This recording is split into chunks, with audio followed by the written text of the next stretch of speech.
All right, Barakatah Yahweh, Barakatah Yahweh Shai, Barakatah Yahweh, Barakatah Yahweh Shai, Call Halayim Yahweh, Ba'ashim Yahweh Shai, Ba'ashim Arachak Wadash.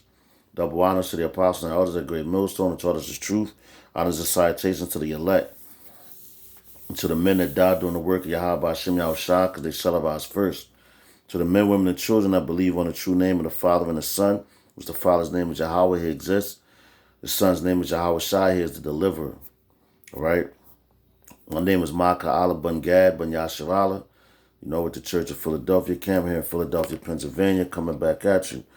And last night, not last night, but the night before, I had a vision, if you will, a dream. And when I woke up, I heard Apostle Tahar's voice. The video was playing, and he was saying how Russia has basically they're in charge of moving the oil now. So hey man, that's wartime. But basically, I'm gonna just get right into the little vision I had. It was like I was in this facility. It looked like a farm kinda, but like it was. I can't really explain it, but it reminded me of like a farm with all these little tiny buildings around. So it could have been a concentration camp. Who knows? All right, but I just remember it was one point where I was leaving, or trying to leave, and it was this Edomite there. He had like a chainsaw. It looked like, and it had like little prongs kind of that stuck out, that was sharp. And I had my hand, like it was like I had my hand on a tree or a piece of wood, and the Edomite swung it. And when it hit the tree, it went through my hand. I was holding it. It was my right hand.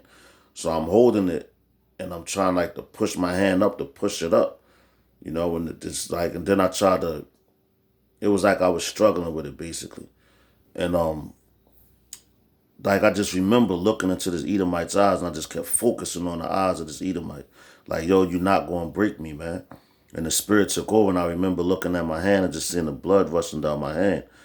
And I went into the spirit, and it took the pain away. Like I didn't focus on the pain. I just kept focusing on this Edomite's eyes. And he just kept looking me in my eyes and said, yeah, the eyes is a motherfucker. The eyes is a motherfucker. And I'm like, yo, what the fuck? So we wrestling back and forth with this chainsaw. And finally my hand, either he finished or they said it was enough, and my hand broke loose from it. And as soon as my hand broke loose, I just remember smacking the hell out of him with the hand that he had the chainsaw on. And then like a big fight broke out, and I caught out the biggest dude. We started rumbling. Then we got up out of there. And then I remember getting in the car and going to, like, we was at a gas station, and then we left from the gas station, and we was in a parking lot. And to me, I was like, in the dream, I said it was Atlanta, and I was like, damn, I remember the last time I was here, they was basically like getting things in order, like the military, as far as digging their tunnels and putting their things together, getting ready to attack, and it was funny because when I looked in the parking lot, you just started seeing all these Humvees and everything. And it was like they was really like complete with their plan. And I was with a couple brothers, that's DTA and Minavala. It was the brother Ron Moff, myself, I believe it was the brother Sha'al. I remember the brother DeBar being there. The brother Quadas was there. And the elder Tzion was there. And we was in the parking lot, and I just remember seeing this huge helicopter, man. Yo, this helicopter was huge, and it was landing. And I'm like, yo, I know that helicopter just ain't land on the highway. So we ran through the parking lot, and it was like a little hill. It was like snow on the ground. And we kind of went to the top. And when you got to the top of the hill, you're looking down, there was a highway. And you could see like helicopters lined up like diagonal like this. They was lined up like a car would park in a diagonal parking spot. It was lined up like that. So I'm sitting there like, yo, this is crazy, man. I said, they finally, I said, they're ready to attack. They got their plan together, So then as soon as we said that, I seen a airplane. It came, when I tell you this airplane was huge and the highway was huge. But the airplane came, was a military airplane, and it was like one of them airplanes where they throw the tanks out the back and they parachute out the back and all that.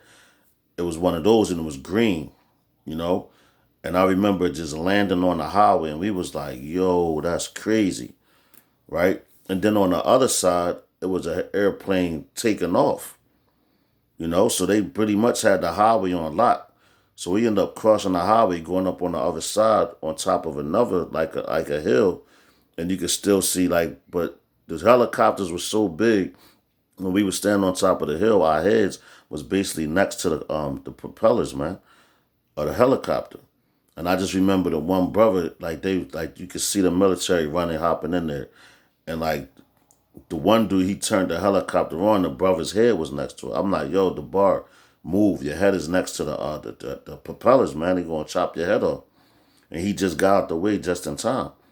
You know. Then we looked over, like towards the right, and it was like it was it looked like project buildings, you know, but the ones the new ones now, where they tore down the high rises, they got like the little smaller joints, look like townhouses kind of, you know. But it was Humvees on the corner, and I remember seeing it was two military dudes, and they was standing in front of the Humvee, and they was just standing there, like they was, you know, on duty or whatever. So we ended up going down that hill, and we was in somebody's house. It was like a lady's house. It was just the brothers, and we was all talking, and we was like in a maze, and like we came back out, and there was another plane that came and took over. I mean, took Slovakia, took off, right? But on the top of this particular airplane, it was a mini landing strip, you know.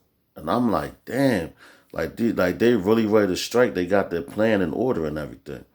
And come to find out, yesterday Biden just did a attack on Iran, bombing their little their spots, like military spots, you know. So hey man, Esau is ready to make his move, man. You know, he has everything in order. He's like, yo, man, it's so much going on right now. But just to have a vision like that, and then just to remember from that vision, I remember other visions inside of that vision. And I remember like being in the tunnel when the military was underground, they was just building things, man. Building little underground places to go, and like putting their weapons together and getting other weapons and taking over highways. But in this one, they was on go. They was ready to move. They made their move, you know. It was like they was going to war. And you could just like the vibe in the whole vision was, it was like it was wartime, and the time of Jacob's trouble, you know, and the persecution and all that, man. And those are the times that we're living in. We're really coming into those times, man. You know, like you go to the book of Revelations 12 and 12, you know, knowing that his time is short, man.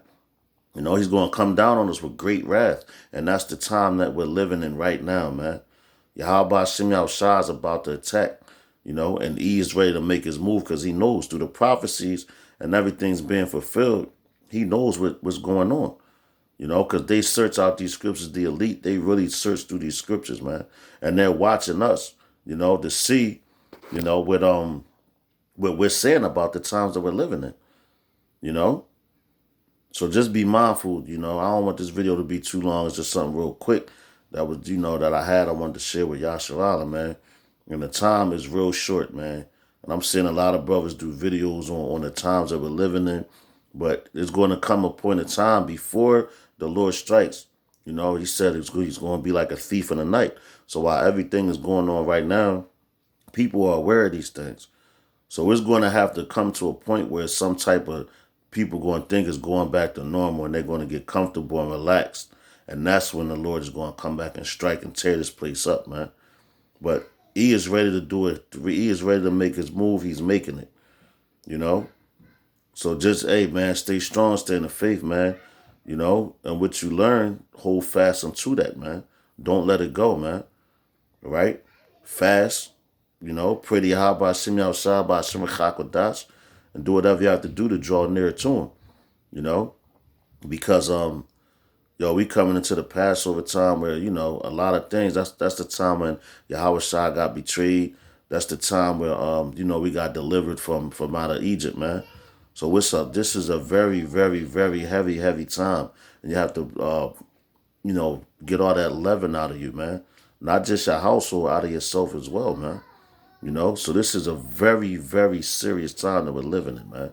Because our salvation is nearer than we believe, according to the book of, the wisdom of Solomon, man. Right?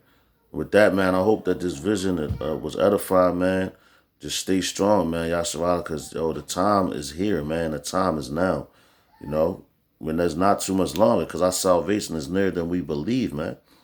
We're hoping and praying that this year, man, this very single year, we're hoping and praying that it goes down, because we've been waiting for so long.